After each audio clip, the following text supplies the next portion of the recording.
Hello welcome everyone. हम आपका 10th class का साइंस का चैप्टर नंबर 12 इलेक्ट्रिसिटी कर रहे थे और बीच में एक ही लेक्चर हो पाया था, वो भी थोड़ा बहुत पढ़ा था हमने, थोड़ा सा बेसिक इंट्रोडक्शन था। अब क्या हुआ कि बीच में रक्षाबंधन आ गया तो टाइम ही नहीं मिला लेक्चर रिकॉर्ड करने का। तो आज कोशिश करेंगे कि 2 लेक्चर रिकॉर्ड हो जाए, एक आज अपलोड हो जाएगा, एक कल, इस तरीके से। तो लास्ट क्लास में देखिए हम क्या कर रहे थे, आपके पास चैप्टर इलेक्ट्रिसिटी डिस्कस कर रहे थे और लास्ट क्लास में बेसिक साइंस क्या है और हमने इलेक्ट्रिक चार्ज को डिफाइन कर लिया था, इलेक्ट्रिक चार्ज को डिफाइन कर लिया था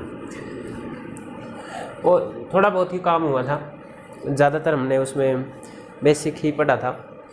तो इलेक्ट्रिक चार्ज को हमने क्या बताया था, ये एक प्रॉपर्टी है किसी भी बॉडी की जिसकी वजह से वो किसी भी दूसरी बॉडी पर इलेक्ट्रिक फोर्स अप्लाई कर सकता है। हमने देखा था एक नए टाइप का इलेक्ट्रिक फोर्स की डिस्कवरी हुई थी या उसकी तरफ हमारी सोच गई थी, कैसे कैसे 2 इलेक्ट्रॉन्स के बीच में फोर्स जो ग्रेविटेशनल फोर्स है उसके अलावा भी कोई दूसरा फोर्स मिला था जिसको इलेक्ट्रिक फोर्स नाम दिया था। इस तरीके से लास्ट क्लास में डिस्कशन हो गया था हमारे पास इलेक्ट्रिक चार्ज तक का, और ये बोला था हमने कि इलेक्ट्रिक चार्ज प्रॉपर्टी है किसी भी मैटर की जिसकी वजह से, जिस प्रॉपर्टी की वजह से वो बॉडी या वो मैटर किसी दूसरी बॉडी पर इलेक्ट्रिक फोर्स अप्लाई कर सकता है, इसको बोला था इलेक्ट्रिक चार्ज। तो चार्ज क्या है, प्रॉपर्टी है बॉडी की। इतना हो गया था, ये बस पिछली पूरी क्लास का एक जो बेसिक एक ही क्वेश्चन बना था वो था इलेक्ट्रिक डिफाइन इलेक्ट्रिक चार्ज। इतना ही आपके सिलेबस के हिसाब से हुआ था, बाकी सब इलेक्ट्रिक चार्ज को समझाने के लिए बताया गया था जो भी चीज़ बताई गई थी। इसके बाद हम जो आज करने जा रहे थे, टाइप्स ऑफ इलेक्ट्रिक चार्ज देखने जा रहे थे, टाइप्स ऑफ इलेक्ट्रिक चार्ज। और इसमें मैंने बता भी दिया था इलेक्ट्रिक चार्ज आपके पास 2 तरीके के होते हैं, एक आपके पास पॉजिटिव चार्ज, ठीक है, हिंदी वाले इसको धनात्मक चार्ज बोलते हैं, धनात्मक आवेश, चार्ज को आवेश बोलते हैं। और आपके पास दूसरा है नेगेटिव, जिसको ऋणात्मक बोलते हैं हिंदी वाले, नेगेटिव आवेश, ऋणात्मक आवेश, नेगेटिव चार्ज। 2 तरीके के चार्ज होते हैं। अब क्वेश्चन ये उठता है कि आपको कैसे पता 2 ही तरीके के चार्ज होते हैं, क्या इनके अलावा और कोई चार्ज नहीं हो सकता क्या? और पॉजिटिव नेगेटिव ही क्यों नाम दिया गया? देखिए पॉजिटिव नेगेटिव नाम देना ना आदमी के हाथ में होता है, हम कुछ भी नाम दें, ठीक है, वो बस आपके पास उसकी पहचान पूरे वर्ल्ड वाइड होनी चाहिए। जैसे आप लेंथ को मीटर में मेजर करते हैं या किलोमीटर में मेजर करते हैं या वेट को केजी में मेजर, मास को केजी में मेजर करते हैं, तो वो ऐसा तो नहीं है ना आपके पास केजी इंडिया में अलग बनता है, अमेरिका में केजी की डेफिनेशन अलग है, या ये लेंथ को मैं अगर 1 फुट बोल रहा हूँ इंडिया में तो दूसरे देश में जाके इसको 1 फुट नहीं मानेंगे, ऐसा नहीं है ना। तो उसको, इस यूनिट को यूनिवर्सली मतलब कि पूरे वर्ल्ड में रिकॉग्नाइज किया गया है, सब के लिए एक ही डेफिनेशन है। इसी तरीके से सभी पॉजिटिव नेगेटिव ही बोलते हैं, तो नेमिंग एक बार कर दी सब, तो वो ऐसी नेमिंग करना आदमी के हाथ में है, बस उसकी रिकॉग्नाइजेशन पूरे वर्ल्ड वाइड होनी चाहिए। वो और कुछ भी नाम दे सकते थे पॉजिटिव नेगेटिव की जगह, अब उन्होंने पॉजिटिव नेगेटिव दे दिया है तो आपको यही पढ़ना पड़ेगा। ओके, ये नेमिंग है बस, इसका कोई ऐसा मतलब नहीं है कि उस मैटर के ऊपर प्लस का साइन लगा है या माइनस का साइन लगा है, ऐसा मतलब नहीं है इसका, ठीक है। तो बस ये चार्ज के नाम दिए गए हैं। ओके, अब ये 2 ही टाइप क्यों हैं, ये जानने के लिए काफ़ी सारे एक्सपेरिमेंट्स हुए और उन एक्सपेरिमेंट्स का ही रिजल्ट ये बताता है कि 2 ही टाइप के चार्ज होते हैं। मैं आपको साइंस की डेफिनेशन जब बताया था तो मैंने उसमें आपको बताया था कि साइंस क्या है, ये नॉलेज है जिसको आपने गेन किया है थ्योरेटिकल और प्रैक्टिकल मीन से। प्रैक्टिकल मतलब एक्सपेरिमेंट्स कर करके जो नॉलेज गेन करी। तो जो ये पॉजिटिव और नेगेटिव चार्ज का पता चला है ये भी एक्सपेरिमेंट से ही पता चला है।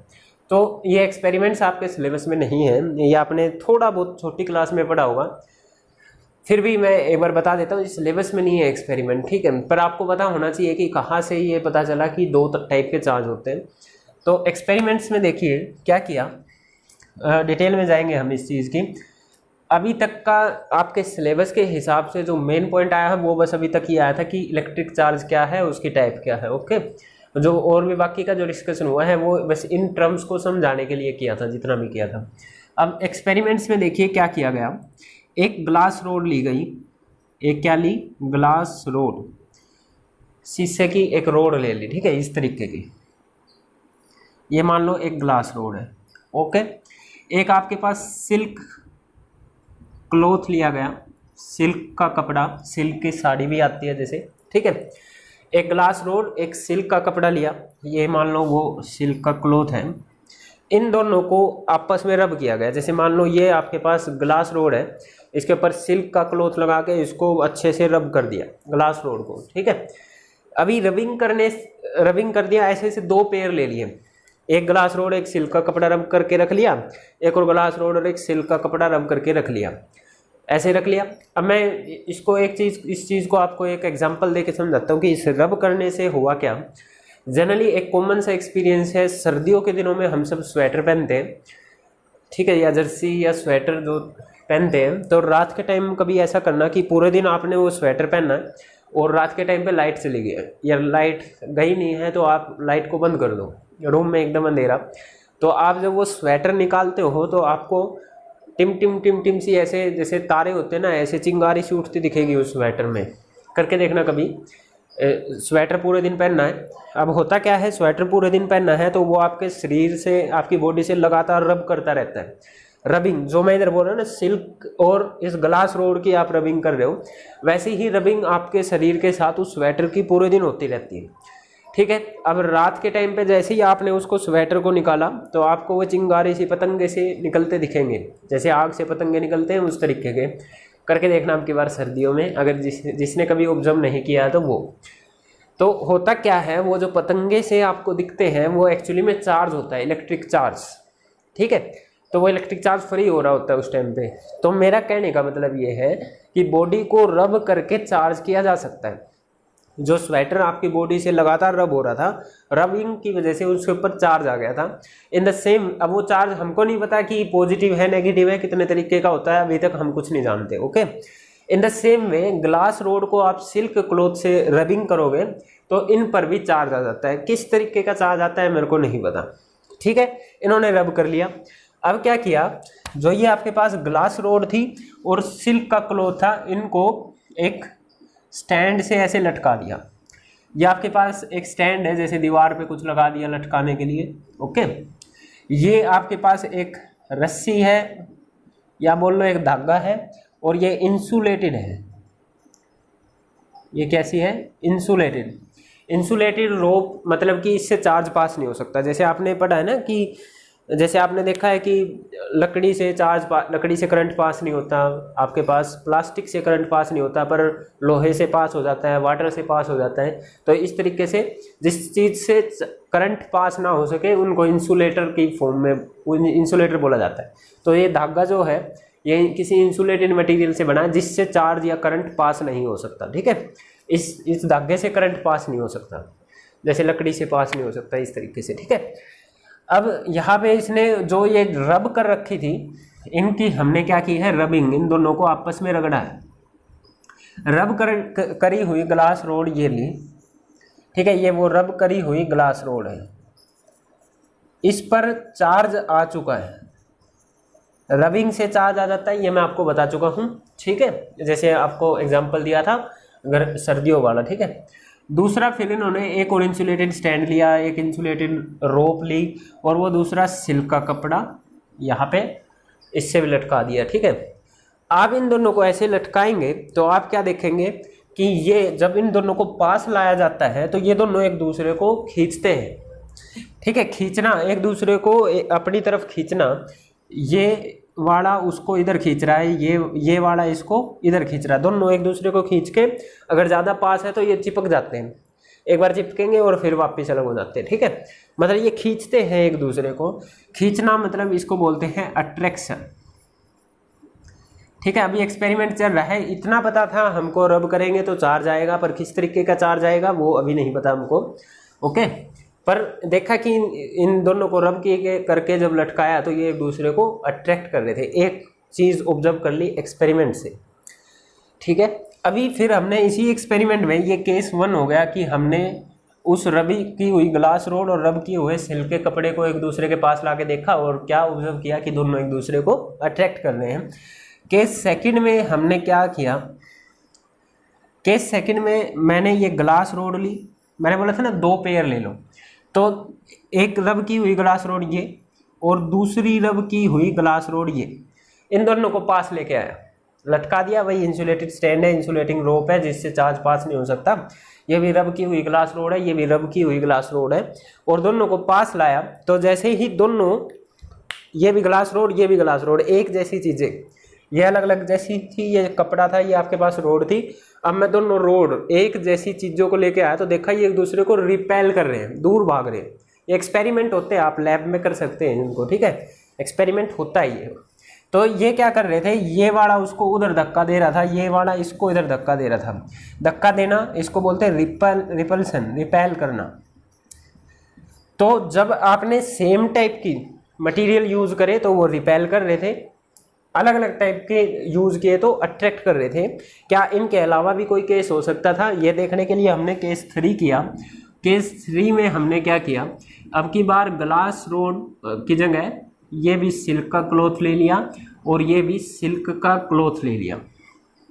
ये भी आपके पास सिल्क का क्लॉथ है, ये भी सिल्क का क्लॉथ है, वही रबिंग किए हुए हैं, दोनों को एक दूसरे के पास लाए, देखिए फिर से सेम चीज़ है। और यहाँ पर भी ये ऑब्जर्व किया कि दोनों एक दूसरे को रिपेल कर रहे हैं, दूर भगा रहे हैं, रिपल्सन। तो क्या पाया गया कि सेम टाइप के मटेरियल को आप लेके आ रहे हैं तो हरदम ही रिपेल कर रहे हैं, सेम टाइप के मटेरियल को एक दूसरे के पास लेके आ रहे हैं रबिंग करने के बाद तो हरदम ही रिपेल कर रहे हैं। और डिफरेंट टाइप के मटेरियल्स जो आपस में रब किए थे और उनको पास पास ला रहे हैं तो वे एक दूसरे को अट्रैक्ट कर रहे हैं। ऐसे ऐसे एक्सपेरिमेंट बहुत सारे किए गए, एक एक्सपेरिमेंट बताया मैंने, ऐसे एक्सपेरिमेंट बहुत सारे किए। अच्छा, मैं रबिंग वाला केस आपको और ये स्वेटर वाला तो बताइए, इसके अलावा मैं आपको कोम्ब वाला भी बता चुका हूँ।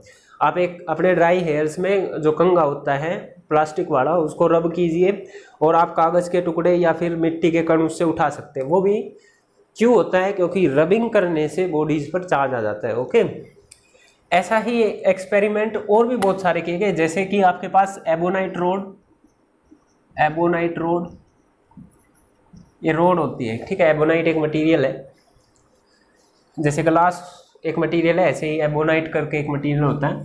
और कैट फर, बिल्ली के बाल, इन दोनों को रब किया गया, जैसे सिल्क का कपड़ा और ग्लास रोड को रब किया था, ऐसे ही इनको रब किया और ऐसे ही एक्सपेरिमेंट परफॉर्म किया। 2 एबोनाइट की रोड लेके आए तो रिपेल कर रही थी, बिल्ली के फर जो एक दूसरे से रब किए हुए थे वे भी रिपेल कर रहे थे, पर एबोनाइट की रोड और जो बिल्ली के फर है एक दूसरे को अट्रैक्ट कर रहे थे। फिर इन वालों को इनके साथ भी मैच करके देखा तो सेम सेम टाइप के रिजल्ट आ रहे थे। तो हरदम आपको अट्रैक्शन या रिपल्सन ये 2 ही केस मिल रहे थे रबिंग किए हुए में, चार्ज बॉडीज के बीच में हरदम 2 ही केस बन रहे थे। तो यहाँ से इन्होंने अंदाज़ा लगाया कि 2 ही तरीके के चार्ज होते होंगे। एक चार्ज का नाम, अब नाम देना इनके ऊपर था, वो इनकी मर्जी है कुछ भी दे। तो एक चार्ज का नाम इन्होंने दिया पॉजिटिव चार्ज और एक चार्ज का नाम दिया इन्होंने नेगेटिव चार्ज। और यहाँ से ये एक्सपेरिमेंट आई होप सबको समझ में आ गए होंगे। अगर इनमें कोई दिक्कत रहे तो बता देना, ठीक है। एक्सपेरिमेंट आपके सिलेबस में नहीं है, ये मैं आपको ये समझाने के लिए कर रहा था कि चार्ज 2 ही टाइप के क्यों होते हैं, क्योंकि 2 ही केस ऑब्जर्व हो रहे थे, सेम टाइप के चार्जेस रिपेल कर रहे हैं। अब सेम टाइप की चीज़ें जो चार्ज कर रखी थी वे रिपेल कर रही हैं, डिफरेंट टाइप की चीज़ें जो चार्ज कर रखी थी वे अट्रैक्ट कर रहे हैं। इसके अलावा और कोई केस नहीं मिला, 2 ही केस मिल रहे थे। तो यहाँ से एक्सपेरिमेंटली ये पता चला कि 2 ही टाइप का आपके पास चार्ज होता है। ओके, नेमिंग हमारे हाथ में थी, तो हमने एक को पॉजिटिव चार्ज नाम दिया, एक को नेगेटिव चार्ज नाम दिया। नेमिंग बिल्कुल हमारे हाथ में थी, वो और कोई भी नाम दे सकते थे। पॉजिटिव चार्ज को आप धनात्मक चार्ज बोलते हैं हिंदी में, नेगेटिव चार्ज को आप ऋणात्मक आवेश बोलते हैं, चार्ज को आवेश बोलते हैं, ठीक है। ये आपके पास केस हो गया। बहुत सारे एक्सपेरिमेंट हैं, ये मैंने तो 2 ही बताए हैं, बहुत सारे एक्सपेरिमेंट हैं, सब के रिजल्ट इसी तरीके से निकल रहे थे।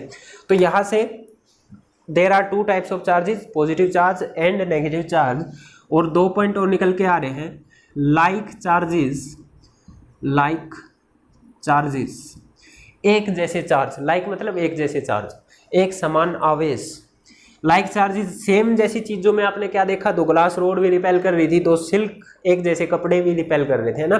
तो लाइक मतलब एक जैसे, चार्जेस आवेश, एक जैसे आवेश। Like charges repel each other, repel मतलब एक दूसरे को दूर फेंकना, ठीक है। लाइक चार्जेस जब भी दो एक जैसे चार्जेस को एक दूसरे के पास लेके आएंगे तो वो रिपेल करेंगे, ये पॉइंट याद रखना है, ठीक है। और अनलाइक चार्जेस, अनलाइक मतलब जो एक जैसे चार्ज नहीं है, लाइक मतलब या तो दोनों पॉजिटिव हो या दोनों नेगेटिव हो, लाइक मतलब एक जैसे दो चार्ज लेके आए या तो दोनों पॉजिटिव या दोनों नेगेटिव, ठीक है। लाइक चार्जेस दोनों पॉजिटिव या दोनों नेगेटिव तो क्या करेंगे, रिपेल। इस वाले केस में एक पॉजिटिव चार्ज या फिर एक नेगेटिव चार्ज और एक नेगेटिव चार्ज, ये भी क्या करेंगे, रिपेल, ये भी क्या करेंगे, रिपेल। ये बात बोली मैंने, एक जैसे चार्जेस आपस में रिपेल करते हैं, ओके।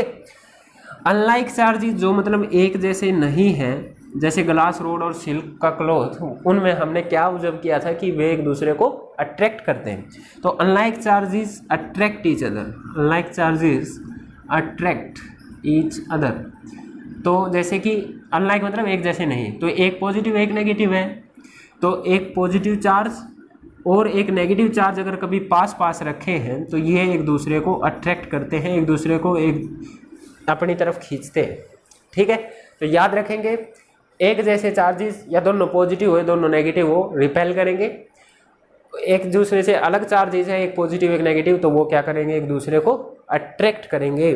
और इसी बेस पे मैं, इसी रिजल्ट के बेस पे आपको एक्सप्लेन करता हूँ कि बॉडी के ऊपर पॉजिटिव चार्ज कैसे आता है और बॉडी के ऊपर नेगेटिव चार्ज कैसे आता है। तो नेक्स्ट हमारे पास यह है कि how a body get is charge, ठीक है। नेक्स्ट हमारे पास क्या है, how a body gets charge. Positive और नेगेटिव चार्ज किसी बॉडी पर कैसे आता है, नेक्स्ट हमारे पास ये डिस्कशन है। तो ये आप स्क्रीनशॉट ले लेना, और ये मेन पॉइंट है, लाइक चार्जेस रिपेल करते हैं, अनलाइक चार्जेस अट्रैक्ट करते हैं। इतना हमारे पास डिस्कस हो गया है, ठीक है। तो अब देखते हैं कि बॉडी पर चार्ज ये पॉजिटिव नेगेटिव आता कैसे है, क्या होता है बॉडी के अंदर कि उसके पास ये चार्जेस आ गए। सब कुछ आपको समझाने के पर्पज से हो रहा है, जो जो चीज़ें आपके सिलेबस में हैं वो मैं बता दे रहा हूँ। इलेक्ट्रिक चार्ज की डेफिनेशन हो गई थी लास्ट का, इसमें टाइप ऑफ चार्जेस हो गए, और चार्जेस की प्रॉपर्टी थी कि अट्रैक्ट करेंगे रिपेल करेंगे, ये सारी चीज़ें ये आपसे बेसिक में पूछा जा सकता है, आपसे वाइवा में भी पूछा जा सकता है, ठीक है। एक बार हम ऐसे समझ लेते हैं, और चैप्टर तो आपको समझ में आ ही जाएगा जब पढ़ेंगे तो, ठीक है। कुछ भी छूटेगा नहीं आपका चैप्टर से, चैप्टर आपको समझ में आ जाएगा अगर आप लेक्चर ध्यान से देख रहे हो। How a body gets charge, देखिए एक पॉइंट है कि नेचुरली कोई बॉडी जब मिलती है, नेचुरली जो आपके पास मोस्टली जो बॉडीज मिलती हैं वे आपके पास न्यूट्रल होती हैं। कैसी होती है, न्यूट्रल। हिंदी वाले न्यूट्रल को उदासीन बोलते हैं। न्यूट्रल का मतलब कोई चार्ज नहीं, न्यूट्रल का मतलब कोई आवेश नहीं या कोई चार्ज नहीं, कोई आवेश नहीं, ठीक है। न्यूट्रल का मतलब कोई चार्ज नहीं। तो नेचुरली कोई भी बॉडी मिलती है, जैसे मान लो वो ग्लास रोड ही थी, उस पर कोई चार्ज नहीं होता, वो तो रब किया ना सिल्क के कपड़े से तब जाके चार्ज आया। आपने स्वेटर पहना था, नेचुरली उसके पास कोई चार्ज नहीं होता, पूरे दिन आपकी बॉडी से रब किया तब जाके उसके ऊपर चार्ज आया था। तो नेचुरली इसके पास भी कोई चार्ज नहीं है, मेरे पास भी कोई चार्ज नहीं है, हम सब न्यूट्रल हैं, ठीक है। नेचुरली सब न्यूट्रल है। तो अब ये चार्ज आता कैसे है, ठीक है, कैसे एक बॉडी के ऊपर चार्ज आता है, तो इस चीज़ को समझते हैं। आपने एटम पढ़ा है 9th क्लास में, ठीक है, पुरानी क्लास में जा रहा हूँ। आपने एटम का सिंबल बनाना सीखा था 9th क्लास में ही, और सिंबल आप ऐसे बनाते थे, कोई भी एलिमेंट है मान लो एक्स नाम का, एक्स आपका हाइड्रोजन, ऑक्सीजन, कार्बन, नाइट्रोजन कुछ भी हो सकता है, मैं भी एक बस सिंबल की फॉर्म में एक्स ले रहा हूँ। X can be hydrogen, it can be nitrogen, it can be oxygen, it can be carbon, it can be any element, it can be iron, copper, silver, anything, okay।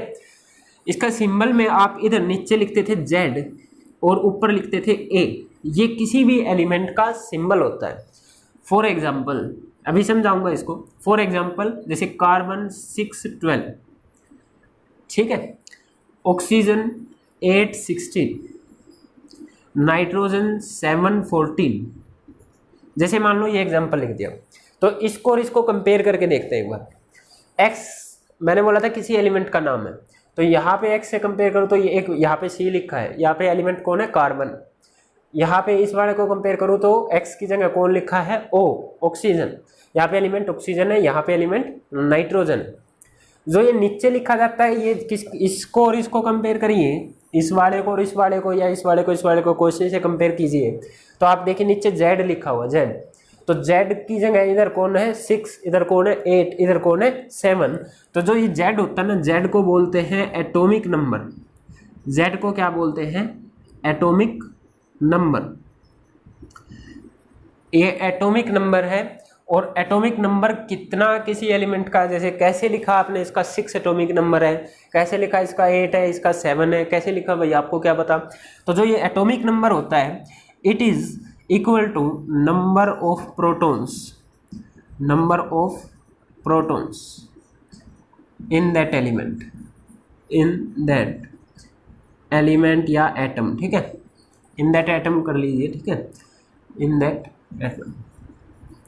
किसी atom में कितने number of protons हैं, ये atomic number बताता है, ठीक है। Carbon के एक एटम में आपके पास 6 प्रोटॉन होते हैं, ऑक्सीजन में 8 और नाइट्रोजन में आपके पास 7 होते हैं। तो जो जितना भी प्रोटॉन का नंबर है वो लिखा जाता है इधर नीचे, ठीक है।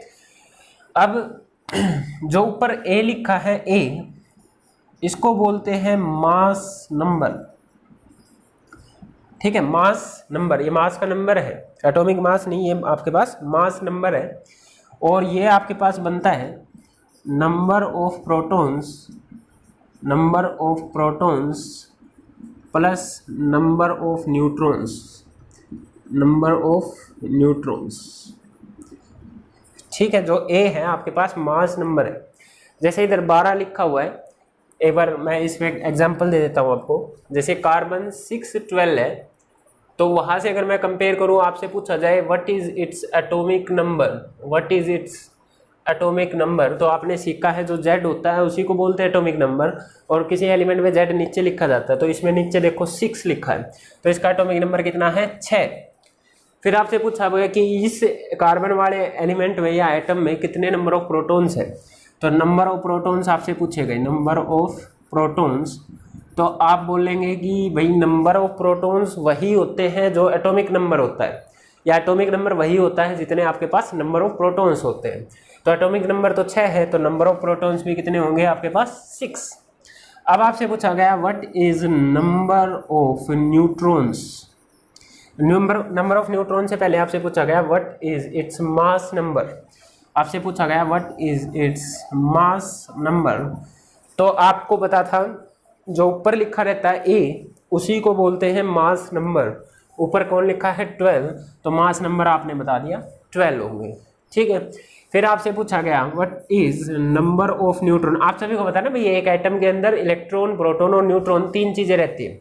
एक्चुअली में बहुत सारी रहती है, पर आपके 10th के स्कोप में यही 3 पढ़ने हैं आपको, प्रोटॉन, न्यूट्रॉन और electron. And we all know that proton and neutron lives in the nucleus and electrons revolves around the nucleus.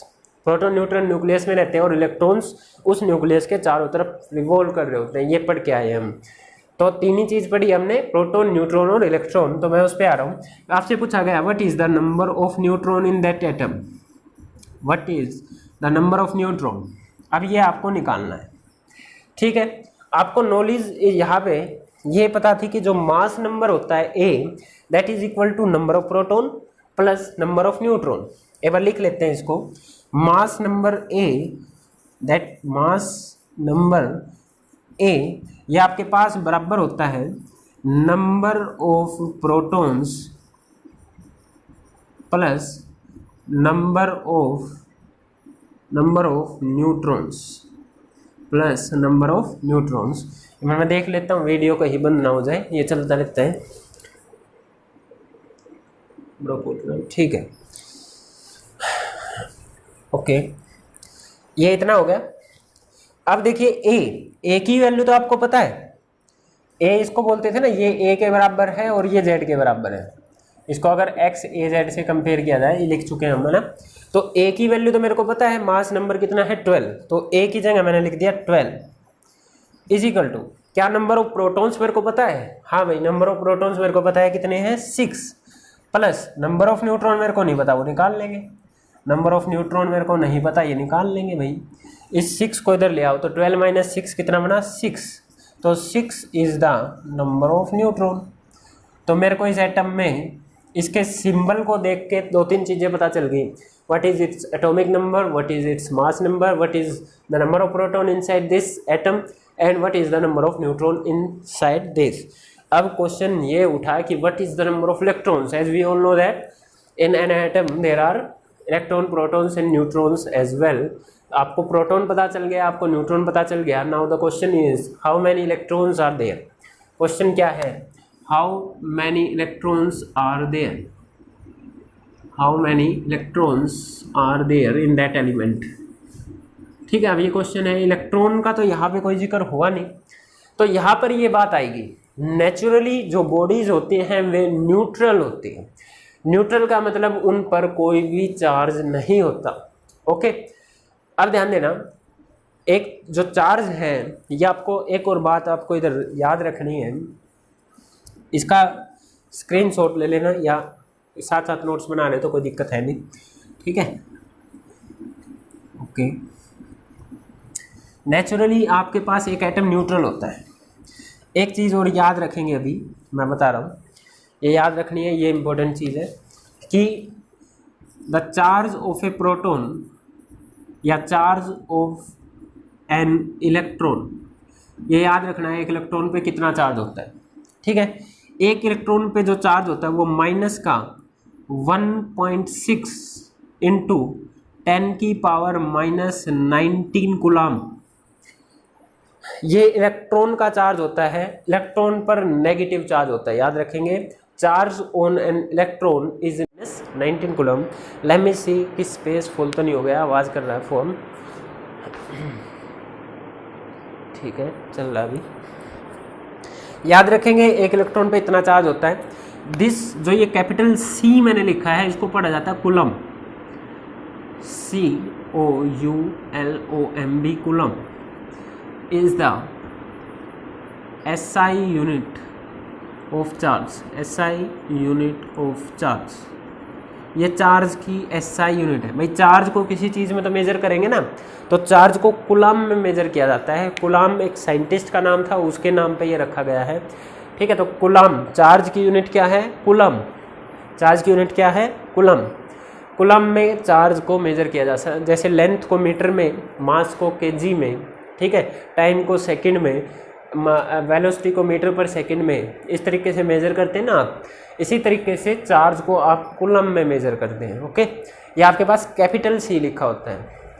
जब भी किसी साइंटिस्ट के नाम पे कोई आपके पास यूनिट बनती है, तो जब उसका आप सिंबल लिख रहे होते हैं तो वो कैपिटल में लिखा जाता है।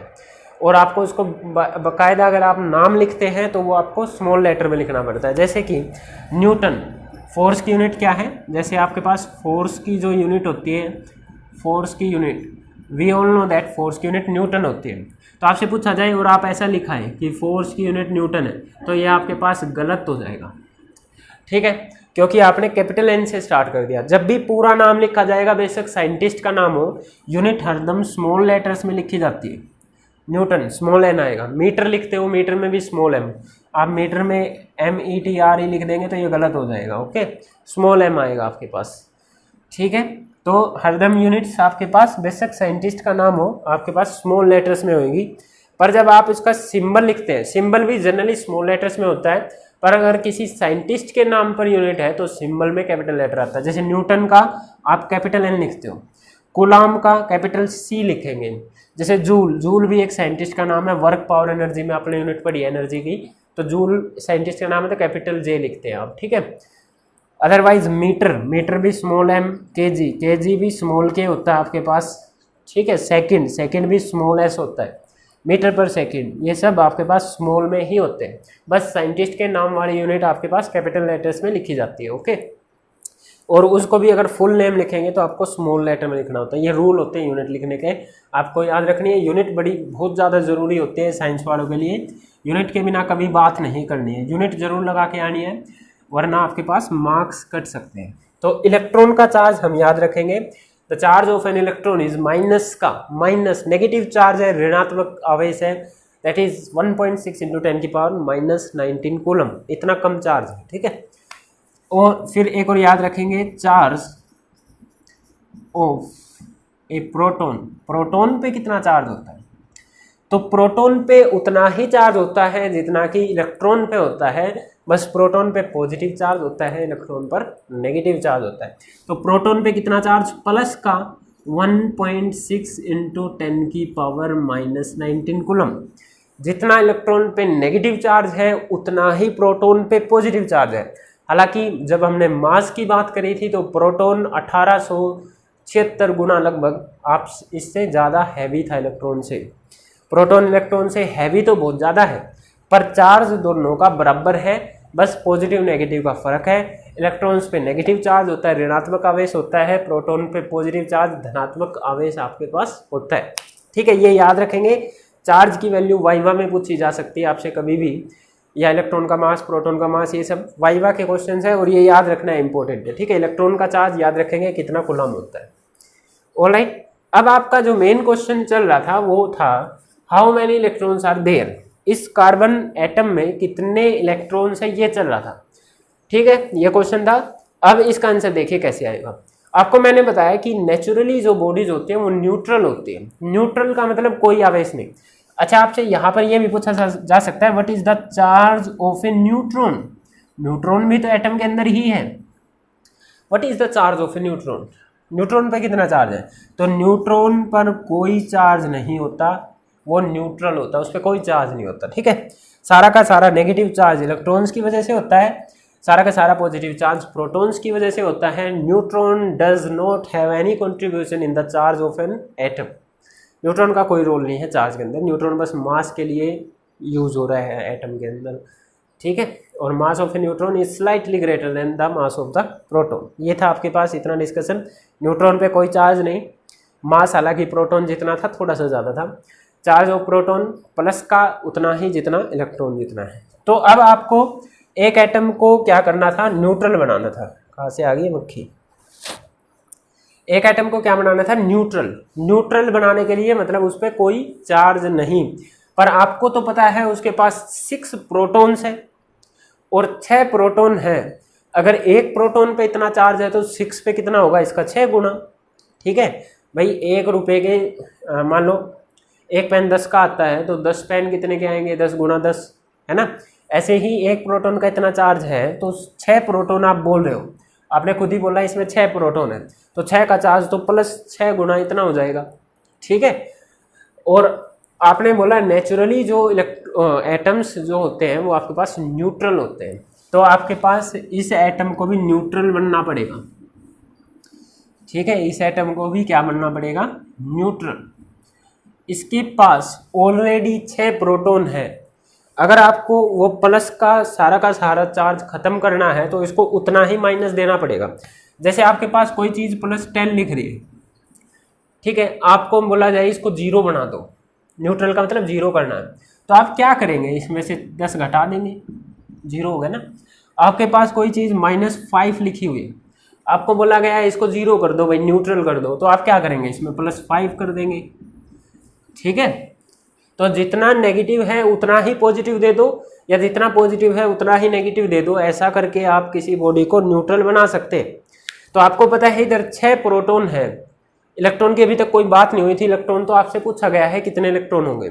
आपको एक बात पता है कि एटम न्यूट्रल होता है, तो जितने इसके पास प्रोटॉन हैं अगर आप उतने ही इलेक्ट्रॉन दे दे, तो जितना पॉजिटिव था उतना ही नेगेटिव आ गया, क्योंकि ये तो हम बात कर चुके हैं, जितना पॉजिटिव उतना ही नेगेटिव चार्ज होता है प्रोटॉन और इलेक्ट्रॉन्स पे। तो अगर 6 प्रोटॉन है और आप बोल रहे हैं इसको न्यूट्रल करना, 0 करना है, तो +6 है, तो उसमें क्या जोड़ूं कि 0 हो जाए, -6। ठीक है, जैसे आपके पास +10 अगर होते तो उसमें -10 कर दो तो 0 बन जाएगा, है ना। इसी तरीके से तो आपके पास यहाँ पर there will be 6 electrons, there will be 6 electrons. ये आपको कैसे पता चला, क्योंकि आप एटम को न्यूट्रल करना चाहते हैं। ठीक है, न्यूट्रल करने के लिए जितने प्रोटॉन है, जितना प्लस का है उतना ही माइनस का देना जरूरी है, तो आपने बोला कि 6 ही इलेक्ट्रॉन होंगे। ठीक है, तो इसलिए कभी कभी जो आप एटॉमिक नंबर बोल रहे थे, atomic number of a neutral atom, अगर न्यूट्रल एटम की बात करूँ, ऑफ ए न्यूट्रल एटम बराबर होता है नंबर ऑफ प्रोटॉन्स के, बताया था ना एटॉमिक नंबर को बोलते हैं नंबर ऑफ प्रोटॉन्स की वजह से कैलकुलेट कर दें। इसी को आप नंबर ऑफ इलेक्ट्रॉन्स भी लिख सकते हैं, क्योंकि इलेक्ट्रॉन भी उतने ही है जितने प्रोटॉन है, तो उसको कैलकुलेट करो, चाहे प्रोटॉन को गिन कर, चाहे कैलकुलेट करो आप इलेक्ट्रॉन्स को गिन के। ठीक है, तो नंबर ऑफ इलेक्ट्रॉन्स गिन लो, चाहे नंबर ऑफ प्रोटॉन्स गिन लो, ये एक न्यूट्रल, ध्यान देना न्यूट्रल की बात करी है मैंने, किसी आयन की बात नहीं करी, आयन की भी करूंगा अभी। तो atomic number of a neutral atom is equal to, या तो आप उसके अंदर प्रोटॉन्स को गिन लो या आप उसके अंदर इलेक्ट्रॉन्स को गिन लो, आंसर सेम आएगा। जैसे इधर आपके पास प्रोटॉन भी 6 हैं, आपके पास इलेक्ट्रॉन भी 6 हैं, ऑलराइट। तो आपके पास चाहे प्रोटॉन गिन लो चाहे आप इलेक्ट्रॉन गिन लो, एटॉमिक नंबर तो उतना ही आएगा, पर ये तभी वैलिड है जब आपके पास न्यूट्रल एटम हो। अब चार्ज एटम की बात करते हैं, आयंस कैसे चार्ज होता है। ठीक है, ये बात सारी समझ में आई, ये 9th क्लास का ही डिस्कशन है। इसी चीज़ को एक बार जल्दी से मैं एक एटम के लिए और आपके लिए कर देता हूँ रिवाइज। ठीक है, ऑलराइट, ये मैं रब कर दे रहा हूँ, ये भी रब कर दे रहा हूँ। ठीक है, ओके। जैसे आपको कार्बन की जगह अब मैं और कुछ दे देता हूँ, जैसे कि ऑक्सीजन या नाइट्रोजन। देखिए नाइट्रोजन 715 ले लेता हूँ, नाइट्रोजन 714 जनरली आपने पढ़ा है, नाइट्रोजन 715 लेता हूँ मान लो। ठीक है, ये आइसोटोप होता है, आइसोटोप भी आपने देखे हैं, मास नंबर डिफरेंट। ठीक है, तो नाइट्रोजन 715 आपसे पूछा गया what is its atomic number, तो इसको कंपेयर करें XZA से। ठीक है, XZA से एटॉमिक नंबर कौन सा होता था, जो ये नीचे Z लिखा होता था। इसको और इसको देखें तो इसमें नीचे Z, इसमें नीचे 7, तो एटॉमिक नंबर कितना 7। ठीक है, नीचे ये एटॉमिक नंबर है भाई, ये मास नंबर है, पीछे बताया है। ये क्या है आपके पास एटॉमिक नंबर, और ये आपके पास क्या है मास नंबर, अभी लास्ट में बताया है। ठीक है, तो सीधे सीधे इसको देख के एटॉमिक नंबर का पता चल गया 7 है।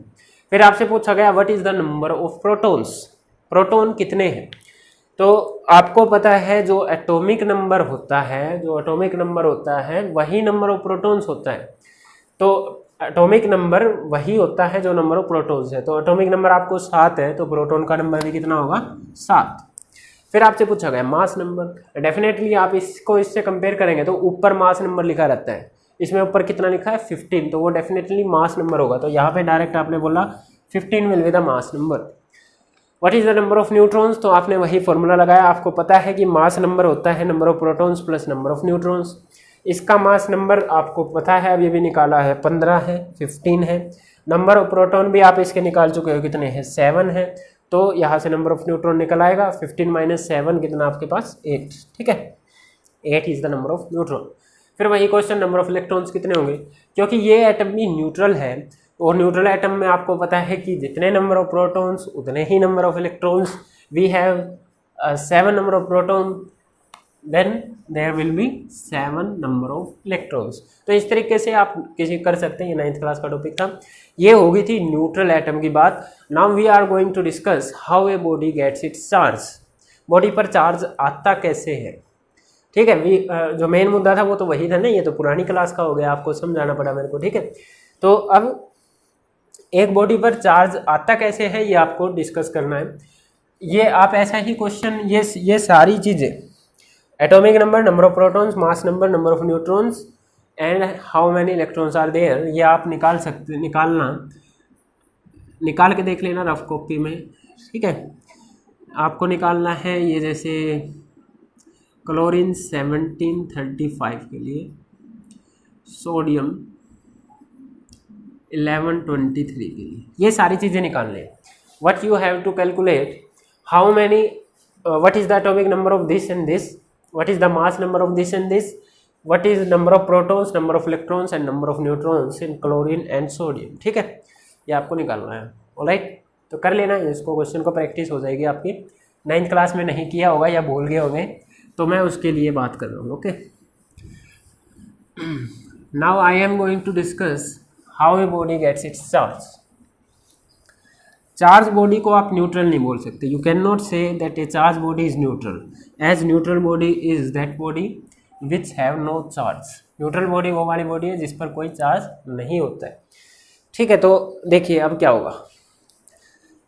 इस लाइफ में हर कोई स्टेबल होना चाहता है, ये रूल है, ये फिजिक्स का रूल है, ये साइंस का रूल है, और रूल्स पर ही सब कुछ चल रहा है आपके पास। ठीक है, हर कोई स्टेबल होना चाहता है। आप खुद ही बताइए, हम पढ़ाई कर रहे हैं, हम सब अपनी लाइफ में क्यों पढ़ रहे हैं? आगे जाके अच्छी सी जॉब मिल जाए पढ़ने की वजह से, यही दिमाग में फिक्स किया हुआ ना हमको कि अच्छी जॉब तभी मिलेगी जब हम अच्छे से पढ़ाई करेंगे। ओके, तो या फिर अच्छी जगह सेटल आप हो जाएंगे अगर अच्छी जॉब मिल गई। वो सेटल होने का मतलब क्या है? आप लाइफ में स्टेबिलिटी से चाहते हैं। आप चाहते हैं कि आपकी एक फिक्स इनकम आती रहे, आपकी जो डेली लाइफ की जो नीड्स हैं वे पूरी होती रहे। यही तो है, आप स्टेबिलिटी चाहते हैं। हम नहीं, जानवर भी स्टेबिलिटी चाहते हैं। आपके पास जो कुछ भी इस दुनिया में बना हुआ है, हर कोई स्टेबल होना चाहता है। ठीक है, ये बात दिमाग में बिठा ले कि हर कोई स्टेबल बनना चाहता है, क्योंकि स्टेबल ही बच पाता है। जो स्टेबल नहीं है, जो अनस्टेबल है, वो कहीं ना कहीं मार खाता है लाइफ में। तो स्टेबिलिटी की तरफ सब भागते हैं। ऐसे ही जो ये एटम्स होते हैं ना, ये भी स्टेबिलिटी की तरफ भागते हैं। हाँ, वाई आपको पता है कि पूरा का पूरा मैटर, पूरा की पूरा यूनिवर्स एटम्स के कंबाइन होने से बना है। ठीक है, एटम्स, एक एटम वो सबसे स्मॉलेस्ट पार्ट है आपके पास किसी मैटर का जो इंडिपेंडेंट रह सकता है। I am not talking about electrons, proton and neutrons, they are much smaller than the electron than the atoms. ठीक है, एक एटम से इलेक्ट्रॉन, प्रोटॉन, न्यूट्रॉन तो बहुत छोटे होते हैं, पर वे इंडिपेंडेंट रहने वाली बात कर रहा हूँ मैं, वो आपके पास एटम ही है सबसे छोटा। तो अच्छा, आपको एक बात बताता हूँ कि एटम का जो साइज है ना, आप सभी ने पता है एक एटम है, एटम के सेंटर पर क्या होता है? न्यूक्लियस, और आपके पास इलेक्ट्रॉन्स ऐसे चारों तरफ चक्कर काट रहे होते हैं उस न्यूक्लियस के।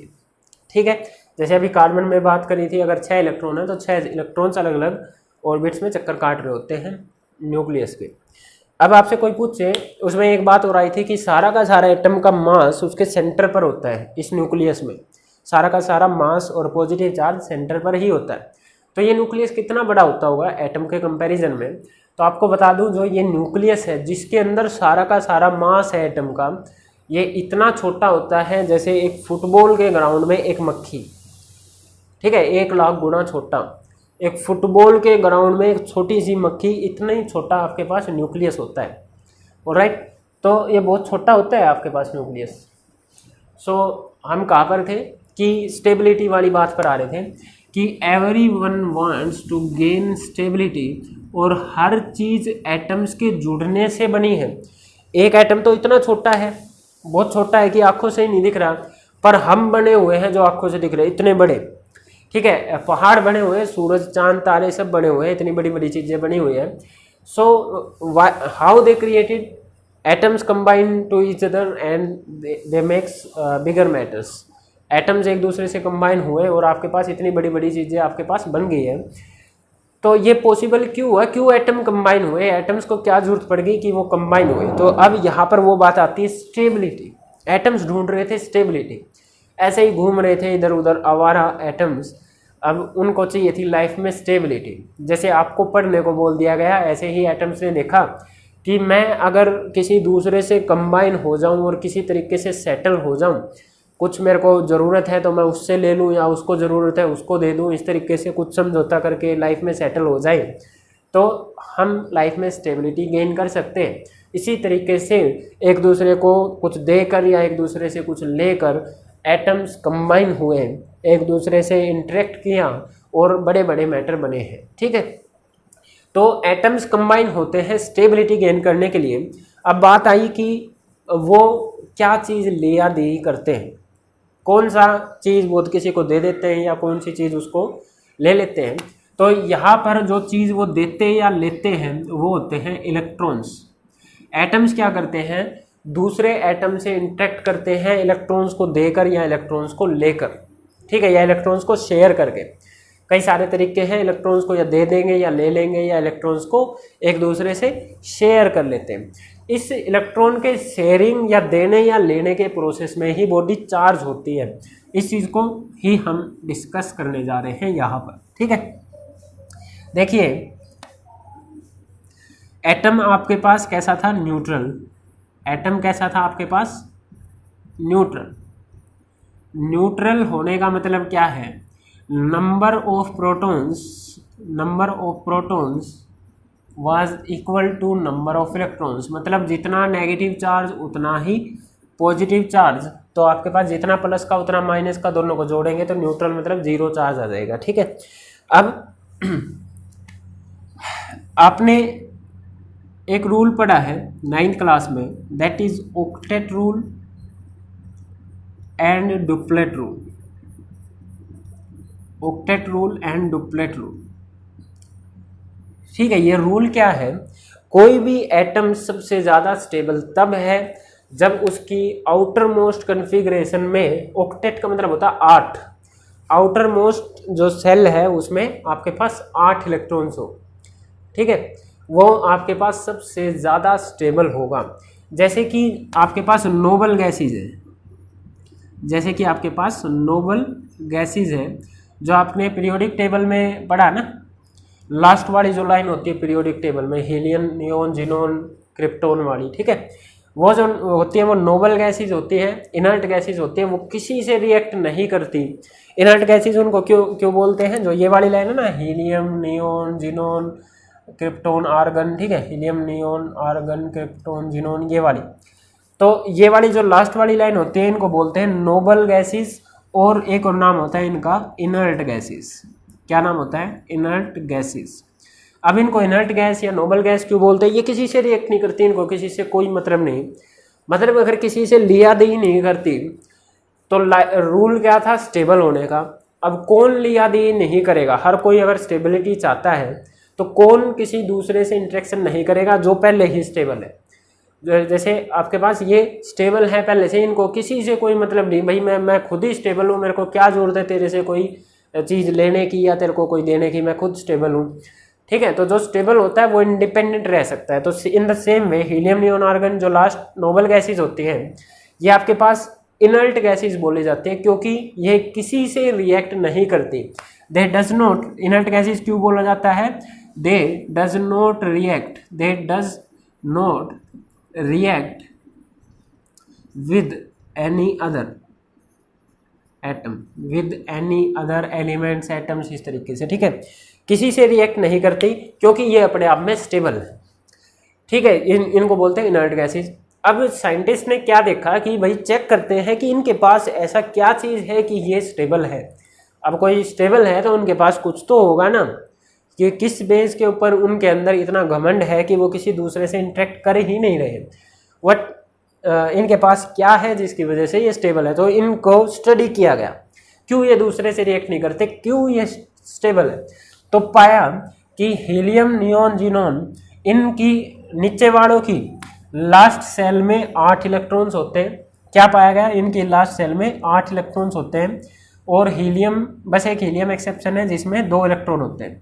तो उन्होंने बोला कि जिनके पास, ये बस हीलियम के लिए रूल है, डुप्लेट रूल जिसको बोलते हैं, डुप मतलब 2, ठीक है।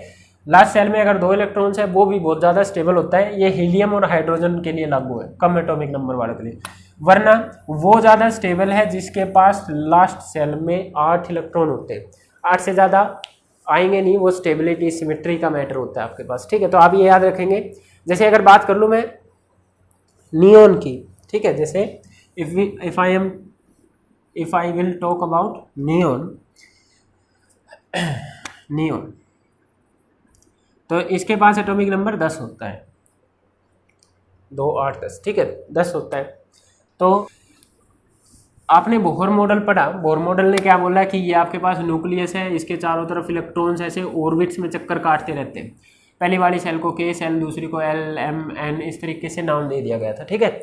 इसके लिए n की वैल्यू 1 होती है, इसके लिए मतलब फर्स्ट ऑर्बिट, n1 का मतलब क्या है, फर्स्ट ऑर्बिट की बात हो रही है, फर्स्ट ऑर्बिट। n = 2 का मतलब है आपके पास सेकेंड ऑर्बिट की बात हो रही है। इलेक्ट्रॉन एक ही जगह पे नहीं घूमते, अलग अलग ऑर्बिट्स में घूमते होते हैं। जैसे सन के चारों तरफ अर्थ का अपना एक रास्ता है, मून का जुपिटर का अपना एक रास्ता है, नेपच्यून का अपना एक रास्ता है, इसी तरीके से इलेक्ट्रॉन भी अलग अलग जगह पे रिवॉल्व कर रहे होते हैं। ये आपके पास थर्ड n = थर्ड ऑर्बिट होगी। तो किस ऑर्बिट में कितने नंबर ऑफ इलेक्ट्रॉन आ सकते हैं, इसके लिए आपके लिए फॉर्मूला होता था 2n²। ठीक है, इस फॉर्मूले से आप क्या निकाल सकते हैं, किस ऑर्बिट में कितने नंबर ऑफ एटम्स है। This is number of atoms in nth orbit.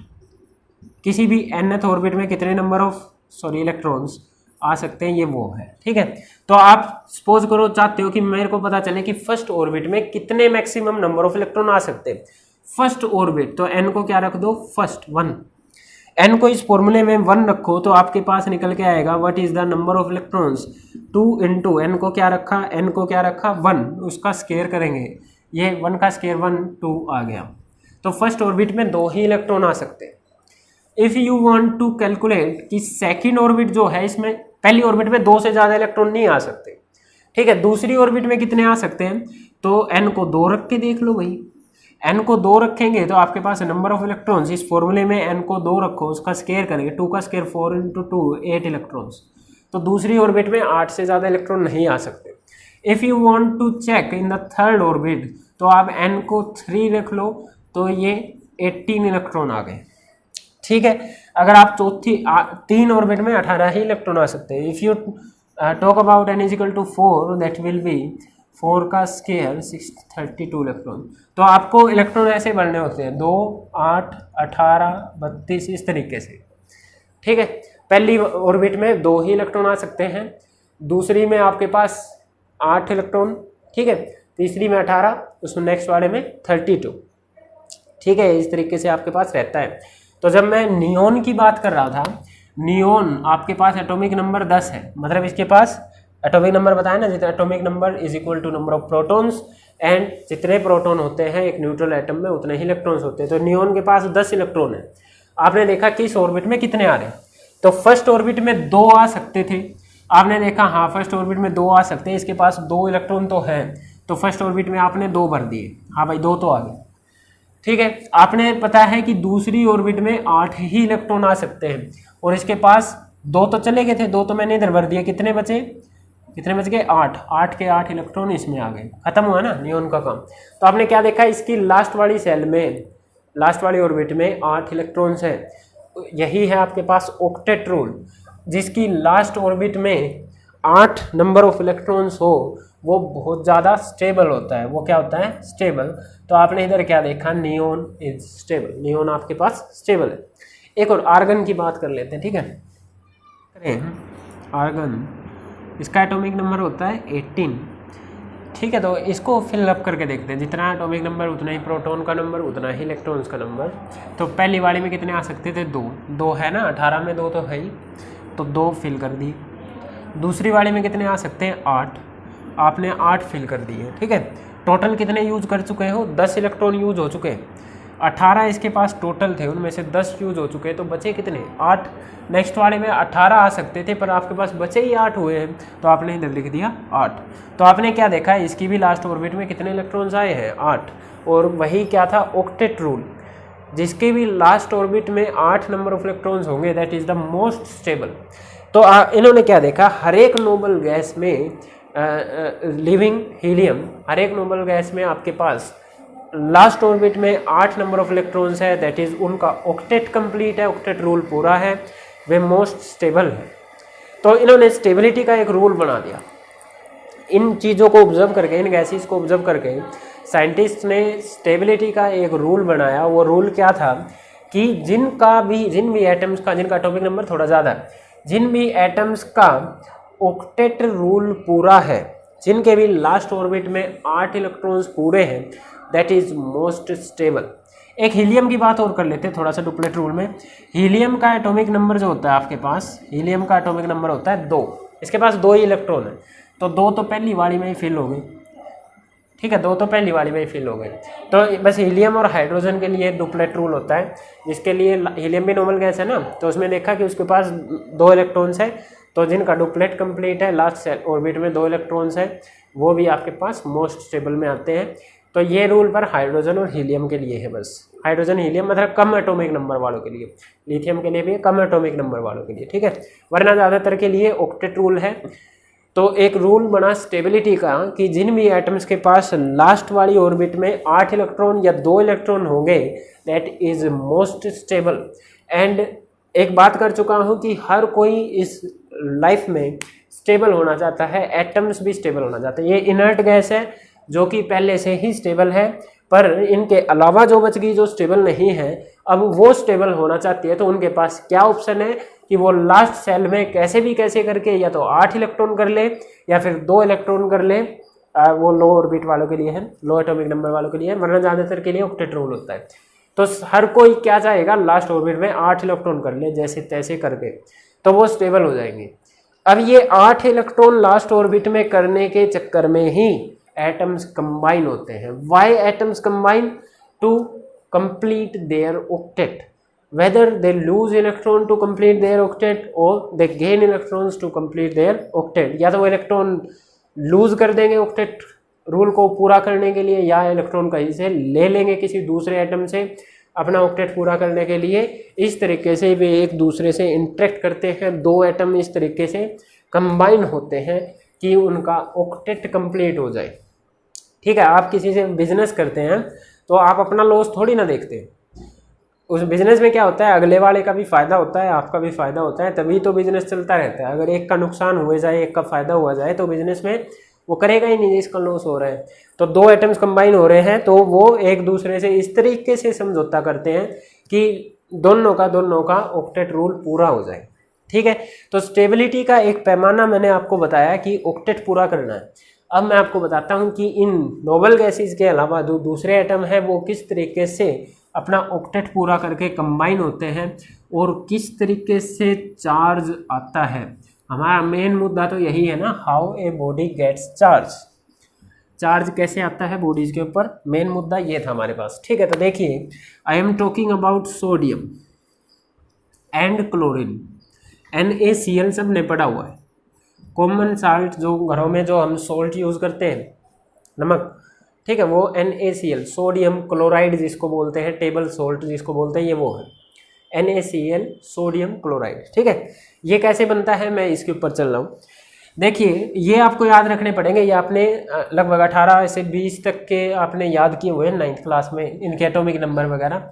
तो आप क्या करना, 9th क्लास में जाना, एक वहाँ पे एटम एंड मॉलिक्यूल्स वाले चैप्टर में आपके पास ये टेबल दी हुई थी, सबके एटॉमिक नंबर, मास नंबर, ये सब दिए हुए थे। तो 20 तक तो याद होने चाहिए। सोडियम का 11 एटॉमिक नंबर होता है, 23 मास नंबर होता है। क्लोरीन का आपके पास 17 और 35 होता है, ओके, ठीक है। इनमें वो 2, 8, 8 वाला रूल लगा के देखते हैं। सोडियम में लगा के देखते हैं, आपके पास रूल क्या था, 2, 8, 18, 32, इस तरीके से रूल था आपके पास, है ना। रूल लगाते हैं। इसके पास कितने नंबर ऑफ इलेक्ट्रॉन्स है, 11। पहली वाली में 2 आ सकते हैं, इसके पास 2 है भाई, तो पहली वाली में आगे 2 बच गए, कितने, 2 तो यहाँ यूज हो गए, बच गए कितने, 9। दूसरी वाली में कितने आ सकते थे, 8। इसके पास तो 9 है, पर दूसरी वाली में तो 8 ही आ सकते हैं भाई। इसके पास 9 बच गए, 2 तो इधर यूज हो गए, 11 में से 2 चले गए, 9 बच गए। अब इसके पास 9 इलेक्ट्रॉन बचे, 2 इधर फर्स्ट ऑर्बिट में आने के बाद, तो 9 इलेक्ट्रॉन्स को इसको अगली वाली में भेजना था, पर अगली वाली बोलती है कि मैं तो मैक्सिमम 8 ही इलेक्ट्रॉन ले सकता हूँ। ये बोलता है मेरे पास तो 9 है, तो उन्होंने बोला कि मेरे को तो 8 दे दो। इसने 8 दे दिया, 8 दे दिए तो 10 तो फिल हो गए। इसके पास अभी भी 1 इलेक्ट्रॉन बचा है। अगर 1 इलेक्ट्रॉन इसके पास बचा है तो 1 इलेक्ट्रॉन नेक्स्ट थर्ड वाली में जाएगा। थर्ड वाली में 18 तक आ सकते हैं, पर इसके पास बेचारे के पास है ही 1, तो इसने 1 वो उसमें भेज दिया। तो ये तो थी सोडियम की कन्फिग्रेशन की, सोडियम में इलेक्ट्रॉन किस किस तरीके से अरेंज है। बात समझ में आई। इसकी लास्ट सेल में 8 इलेक्ट्रॉन नहीं है तो ये स्टेबल नहीं है। मैं बता चुका हूँ, लास्ट ऑर्बिट में 8 इलेक्ट्रॉन होने जरूरी है, तभी वो स्टेबल होगा। अगर 8 नहीं है तो वो अनस्टेबल है। और हर कोई लाइफ में स्टेबल होना चाहता है। अगर स्टेबल होना चाहता है तो कुछ ना कुछ करेगा, इलेक्ट्रॉन देगा, लेगा, कुछ ना कुछ इंटरेक्ट करेगा, किसी दूसरे को ढूंढेगा ताकि वो स्टेबिलिटी को गेन कर सके। Okay, let's talk about chlorine. It has atomic number 17, that means there are 17 number of electrons। ठीक है, फिलअप करते हैं। फर्स्ट वाली में 2 आ सकते हैं, इसके पास 17 है तो इसने 2 दे दिए भाई, फर्स्ट ऑर्बिट में 2 इलेक्ट्रॉन्स आ गए। ठीक है, नाउ इसमें से 2 गए तो आपके पास 15 बच गए, तो इसको दूसरी ऑर्बिट में फिल करने थे। फर्स्ट में तो 2 ही आ सकते हैं, 2 से ज़्यादा नहीं आ सकते। तो फर्स्ट में जैसे 2 इलेक्ट्रॉन आ गए, इसने सेकेंड ऑर्बिट की बात करी। सेकेंड ऑर्बिट बोलती है मैं तो 8 ही इलेक्ट्रॉन लूँगी। भाई इसने बोला मेरे पास तो 15 है, 8 ले ले तू, तो दूसरी वाली में इसने 8 दे दिए। थर्ड, अब इसके पास 10 तो फिल हो गए, बचे कितने? टोटल 17 थे, 10 फिल हो गए, तो तीसरी ऑर्बिट के लिए इसके पास 7 ही बचे। तीसरी ऑर्बिट बोलती है भाई मैं 18 ले सकती हूँ, तो तुम्हारे पास इतने दे दो। इसके पास 17 थे, 10 ये यूज कर चुका है, तो बचे कितने? 7। तो बोला कि भाई ले भाई थर्ड ऑर्बिट में मैं दे देता हूँ 7। इसकी लास्ट ऑर्बिट में 7 इलेक्ट्रॉन्स है, इसकी लास्ट ऑर्बिट में 1 इलेक्ट्रॉन है। किसी का भी ऑक्टेट पूरा नहीं है, neither of chlorine neither of nor of sodium. किसी का ऑक्टेट अगर पूरा नहीं है तो ना तो ये स्टेबल है ना ही ये स्टेबल है। अगर स्टेबल नहीं है तो ये अकेला रहेगा ही नहीं, it will seek for the stability. ये ढूंढेगा कि मैं कैसे न कैसे करके स्टेबल हो जाऊं, जैसे हर कोई चाहता है स्टेबल होना, ठीक है। तो रूल क्या था? ऑक्टेट रूल था। रूल ये बोलता है लास्ट ऑर्बिट में 8 इलेक्ट्रॉन है तो स्टेबल है आप, वरना आप स्टेबल नहीं है। तो इसने देखा मेरे पास 1 इलेक्ट्रॉन है, अगर ये नहीं होता, ध्यान दीजिए, इसके पास 2, 8 और 1 इलेक्ट्रॉन है, ये 1 इलेक्ट्रॉन इसको गड़बड़ कर रहा है। ये क्या सोचता है, अगर मेरे पास ये 1 इलेक्ट्रॉन नहीं होता तो मेरे पास ये नहीं होता, मान लो ये इसके पास नहीं होता, तो इसके पास तो लास्ट ऑर्बिट में 8 इलेक्ट्रॉन हो जाते हैं, और 8 इलेक्ट्रॉन वाला तो स्टेबल होता है।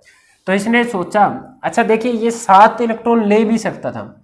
अगर कहीं से इसके पास 7 इलेक्ट्रॉन आ जाए, तो एक तो लास्ट ऑर्बिट में पहले ही था, 7 और आगे, तो 7 और 1 8, वो 2 तरीके से स्टेबल हो सकता है। मैं सोडियम की बात कर रहा हूँ इधर।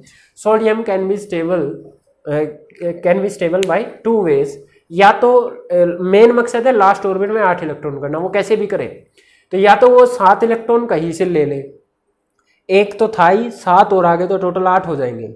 या फिर दूसरा मेथड क्या है, वो 1 इलेक्ट्रॉन लूज कर दे, 1 इलेक्ट्रॉन लूज कर दे, या फिर 7 इलेक्ट्रॉन गेन कर ले।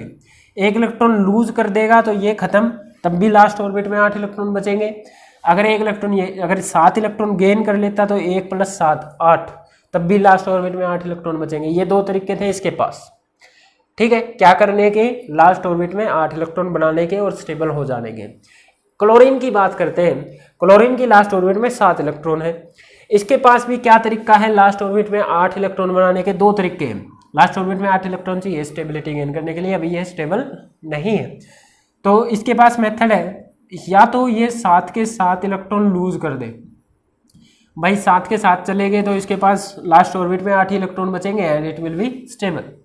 या फिर एक मेथड और है, इसके पास 1 ही इलेक्ट्रॉन की तो कमी थी, कहीं से अगर इसके पास 1 इलेक्ट्रॉन आ जाए, if it gain 1 electron from somewhere else, किसी दूसरे से बिजनेस करके 1 इलेक्ट्रॉन ले लेता है, तो 7 और 1 8 हो जाएंगे, लास्ट वाली में 8 हो गए तो ये स्टेबल हो जाएगा।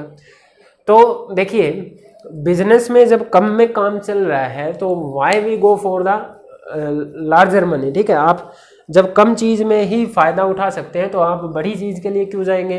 तो यहाँ पर आपके पास 7 गेन करने की बजाय ये क्या करेगा, 1 लूज कर देगा, ठीक है। 1 लूज करना ज़्यादा आसान है 7 को गेन करने की बजाय। ऐसे ही इधर ये 7 इलेक्ट्रॉन लूज करे, उससे अच्छा है कि 1 इलेक्ट्रॉन गेन कर ले। जैसे बिजनेस में होता है ना कि अगर कम में काम चल रहा है तो आप ज़्यादा के लिए क्यों जाएंगे, ठीक है। ऐसा ही तो ये कौन सा मेथड अपनाते हैं, ये बोलता है सोडियम मेरे पास 1 एक्स्ट्रा है, मैं 1 एक्स्ट्रा लूज कर दूंगा, यही इसको अच्छा लगा। क्लोरीन बोलता है कि मेरे को 1 की कमी है, सोडियम के पास 1 ज़्यादा है, क्लोरीन के पास 1 की कमी है, तो दोनों क्या बोलेंगे, भाई हम समझौता कर लेते हैं, हम बिजनेस कर लेते हैं, मैं आपको 1 दे दूंगा। सोडियम बोलेगा मैं आपको 1 इलेक्ट्रॉन दे दूंगा, मैं तो स्टेबल हो जाऊंगा। क्लोरीन बोलेगा हाँ भाई मेरे को कमी है, मैं ले लूंगा। क्लोरीन 1 इलेक्ट्रॉन लेकर स्टेबल हो रहा था, सोडियम 1 इलेक्ट्रॉन लूज करके स्टेबल हो रहा था। तो इस तरीके से इलेक्ट्रॉन को इन्होंने शेयर कर लिया, ठीक है। क्या किया, सोडियम ने 1 इलेक्ट्रॉन लूज कर दिया और क्लोरीन ने उस इलेक्ट्रॉन को गेन कर लिया, ठीक है। सोडियम ने 1 इलेक्ट्रॉन किसको दे दिया, क्लोरीन को। जैसे ही 1 इलेक्ट्रॉन क्लोरीन को दे दिया, अब बात समझते हैं अब क्या होगा। देखिए एक बात समझ में आ गई, सोडियम ने एक इलेक्ट्रॉन लूज कर दिया, क्लोरीन ने एक इलेक्ट्रॉन गेन कर लिया। इस चीज़ को अब मैं यहाँ पर समझाता हूँ कि ये गेन और लूज करने से हुआ क्या, कैसे बॉडी चार्ज हो गई, इस चीज़ को समझते हैं। स्टार्टिंग में आपके पास ये क्या था, न्यूट्रल। स्टार्टिंग में आपके पास कोई भी एटम क्या होता है, न्यूट्रल। मैं देख लेता हूँ वीडियो बंद ना हो जाए, ठीक है चल रही है, ठीक है। स्टार्टिंग में कोई भी एटम न्यूट्रल होता है, जिसका मतलब ये होता है कि उसके पास, जैसे सोडियम है, सोडियम 1123 था। न्यूट्रल होने का मतलब मैंने आपको बताया था कि नंबर ऑफ प्रोटॉन्स इक्वल होते हैं नंबर ऑफ इलेक्ट्रॉन्स के। जितना पॉजिटिव चार्ज उतना ही नेगेटिव चार्ज, तभी तो जीरो चार्ज बनेगा, ठीक है। इसके पास कितने प्रोटॉन थे, 11। इसके पास 11 तो प्रोटॉन थे और 11 ही इलेक्ट्रॉन थे, ठीक है। न्यूट्रल एटम में तो बता चुका हूं, जितने प्रोटॉन उतने ही इलेक्ट्रॉन, 11 प्रोटॉन 11 ही इलेक्ट्रॉन। अगर मैं सोडियम पर चार्ज इस टाइम पे कैलकुलेट करता, ये स्टार्टिंग की बात है इलेक्ट्रॉन लूज करने से पहले, I want to check the total charge of the sodium atom, I want to check the total charge of the sodium atom. तो टोटल चार्ज आपके पास 11 तो प्रोटॉन है और 11 ही इलेक्ट्रॉन है, और आप सभी को पता है इलेक्ट्रॉन का चार्ज नेगेटिव, प्रोटॉन का चार्ज पॉजिटिव।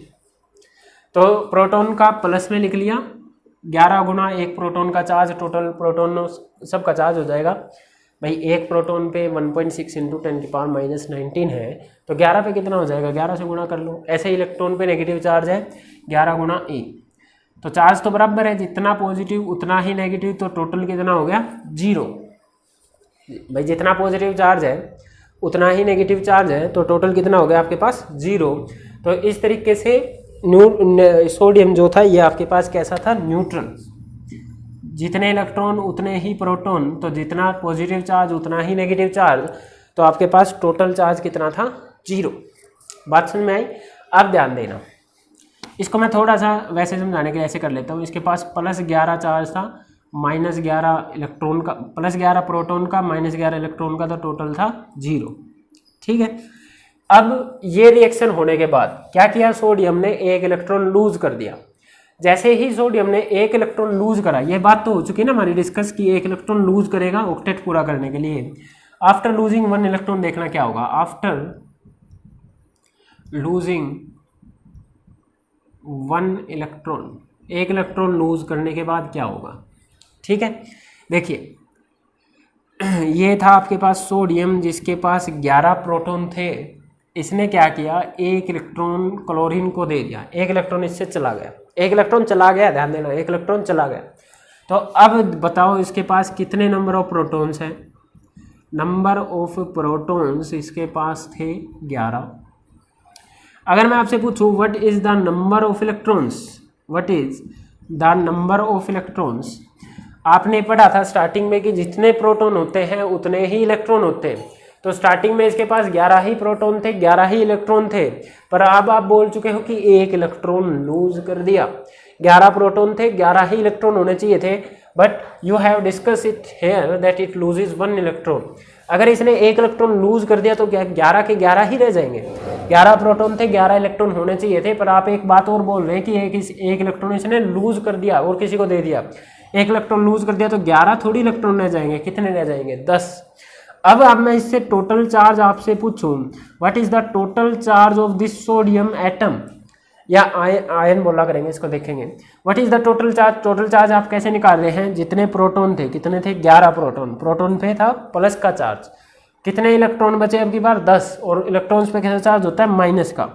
तो टोटल चार्ज कितना बचा, +1 का, ठीक है। टोटल चार्ज कितना बचा, +1 का।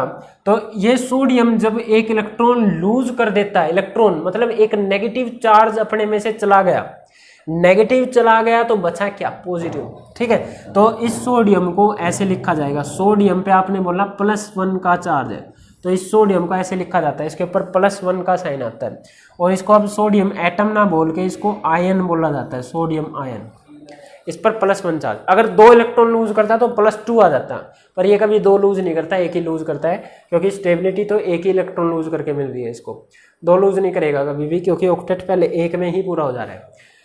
ठीक है, बात समझ में आई। जैसे ये एक इलेक्ट्रॉन लूज किया तब इस पे चार्ज आया है +1 का। तो चार्ज कैसे आता है इलेक्ट्रॉन को लूज करने से, पॉजिटिव चार्ज कैसे आता है इलेक्ट्रॉन को लूज करने से। ठीक है, एक पॉइंट क्या निकल के आया है, how a body gets positive charge, it gets positive charge after losing a electron. Electron को लूज करके पॉजिटिव चार्ज आता है किसी भी एटम के ऊपर।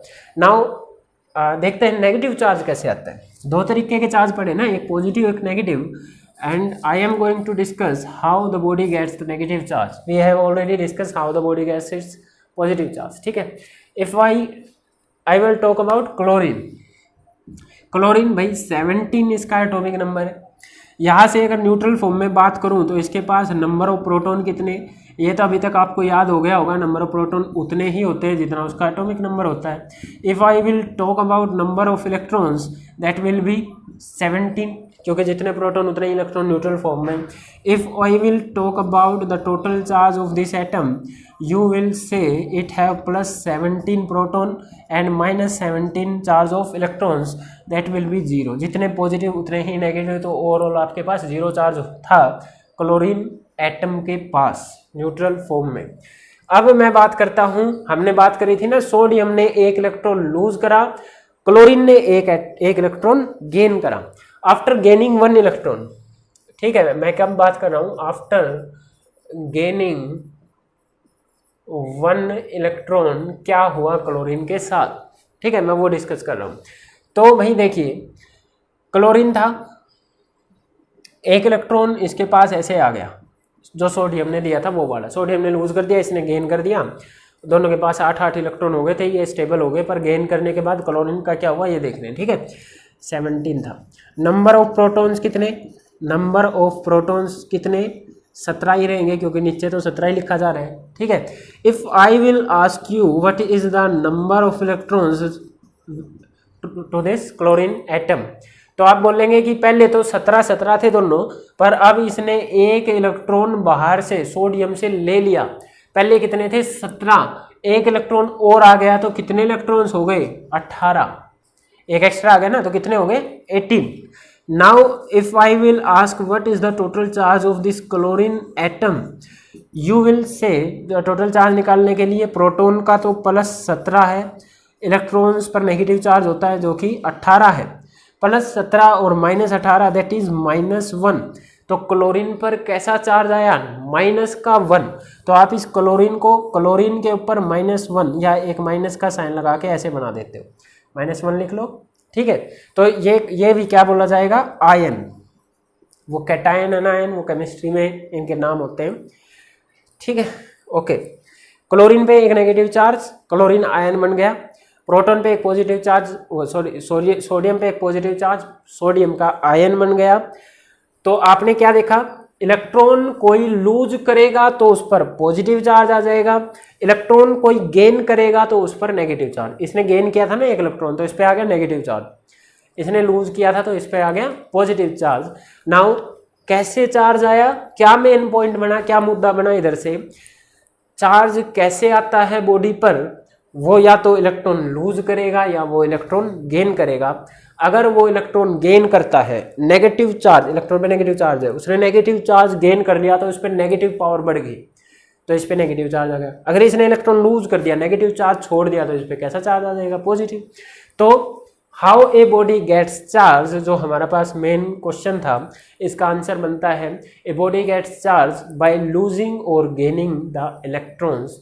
ए बॉडी क्या बनेगा इधर, ए बॉडी गेट्स चार्ज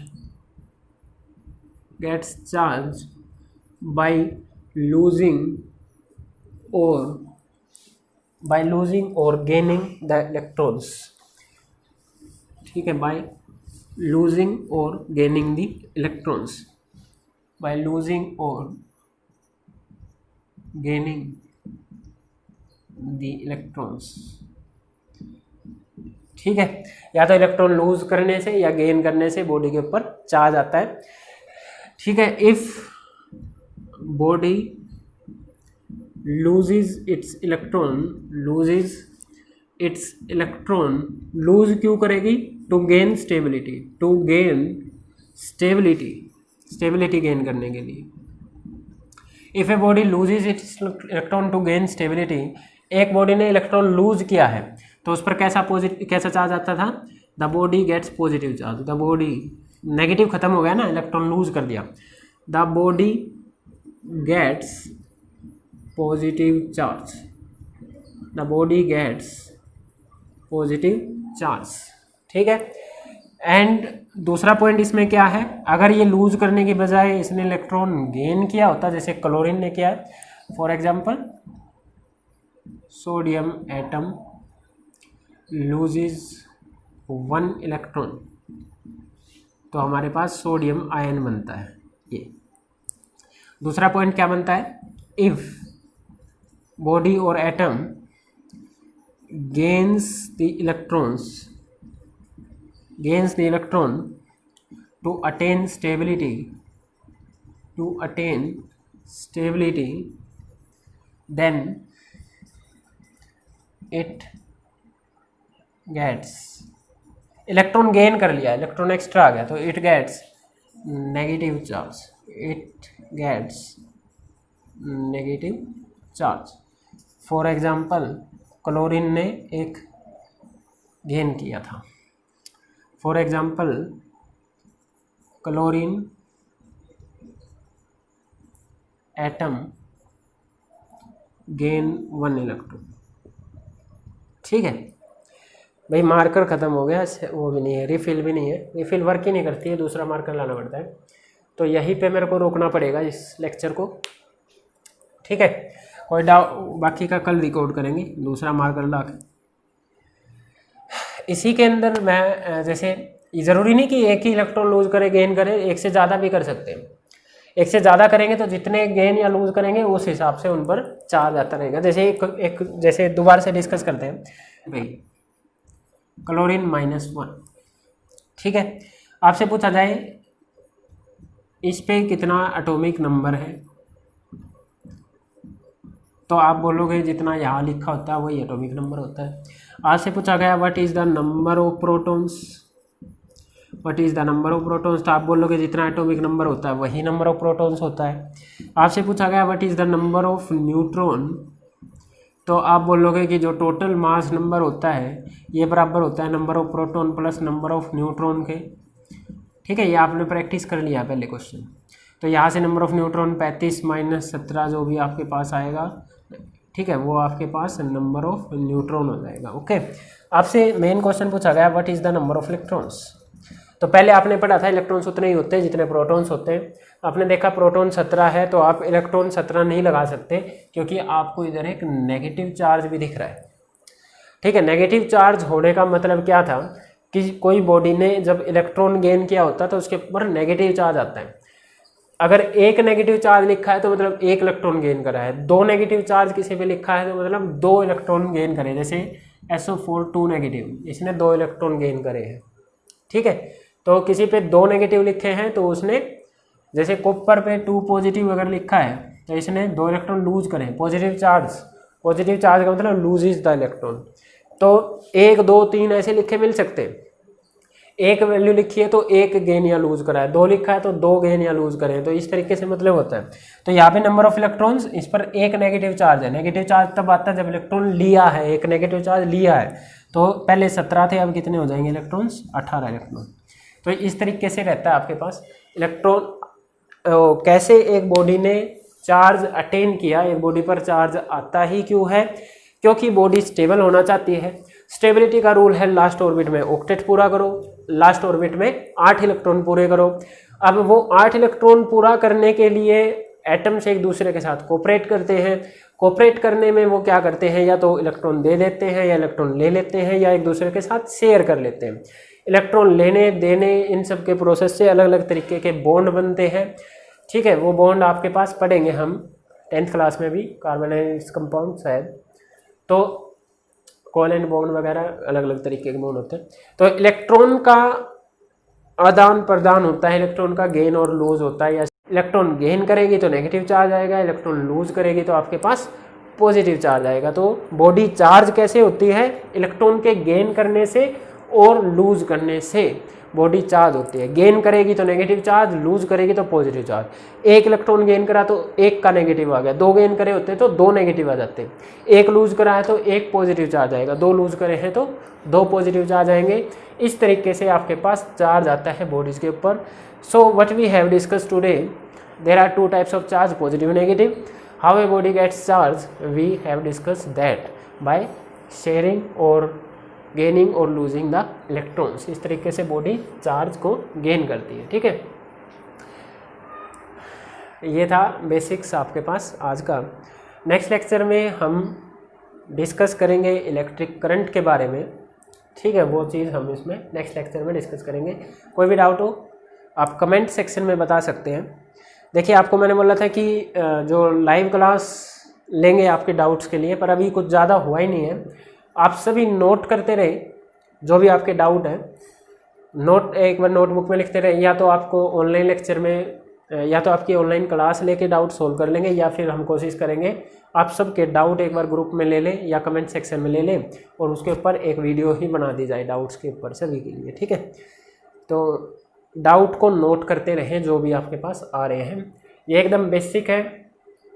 आपको क्या करना है, बुक के स्टार्टिंग का 1 या 2 पेज आपको पढ़ने हैं और देखना कि आप ये सारी चीज़ें रिलेट कर पा रहे हैं या नहीं। वहाँ पे बस एक लाइन लिखी मिलेगी, मैंने उस लाइन को इधर खोलकर बताया हुआ है कि एक्चुअली में क्या होता है। ओके, किसी को टीचिंग मेथड में कोई दिक्कत है कि आप ऐसे मत बताओ, जो पॉइंट टू पॉइंट बताओ, तो वो भी आप कमेंट सेक्शन में बता सकते हैं। Thank you.